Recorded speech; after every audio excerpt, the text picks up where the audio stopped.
আসসালামু আলাইকুম। এই মাছগুলোকে কার এলাকায় কি বলে? আমাদের গ্রাম অঞ্চলে এই মাছগুলোকে বলে গুড়া মাছ। আমি গুড়া মাছ নামেই চিনি এই মাছগুলোকে। এই মাছগুলা পরিষ্কার করতে যেমন কষ্ট, কিন্তু রান্না করলে খেতে অসাধারণ, তাই না? আমি রাত ৯টা বাজতেছে, এখন গুড়া মাছ পরিষ্কার করতেছি বসে বসে। অর্ধেক করছি, এখনো অর্ধেক বাকি আছে। এক এক ঘন্টা টাইম লাগছে আমার এই গুড়া মাছগুলা পরিষ্কার করতে। আগে এত ধৈর্য ছিল না, এভাবে বসে একটা কাজ করতে পারতাম না, কিন্তু আলহামদুলিল্লাহ আল্লাহ তাআলা এখন আমাকে অনেক ধৈর্য দিছে। আমি এখন সব কাজই করতে পারি ধৈর্য সহকারে। গুড়া মাছগুলা সব পরিষ্কার করার পরে খুব সুন্দর করে ধুয়ে নিচ্ছি, ভাবতেছি ধুয়ে রেখে দিব, কালকে রান্না করব। আমার শাশুড়ি বলল, অর্ধেক রান্না করো অর্ধেক রেখে দাও।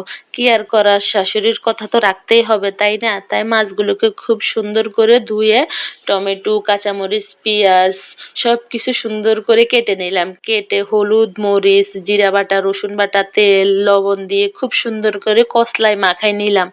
মাখাই নেওয়ার পরে এখন আমি গুঁড়া মাছগুলা দিয়ে দিব এতে। দিয়ে খুব আলতো হাতে সুন্দর করে গুঁড়া মাছটাকেও মাখাই নিব। খুব আলতো হাতে জোরে চাপ দিচ্ছি না, দিলে তো ভেঙে যাবে, তাই না? আমি আমার মতো করেই রান্না করি সব সময়। আমার যেভাবে রান্না করতে ভালো লাগে আমি ওইভাবেই রান্না করি। আসলে আমি এভাবেই রান্না করতে জানি। এই যে দেখেন, খুবই সুন্দর একটা কালার আসছে। দেখা হবে অন্য কোনো নতুন ভিডিওতে। আল্লাহ হাফেজ।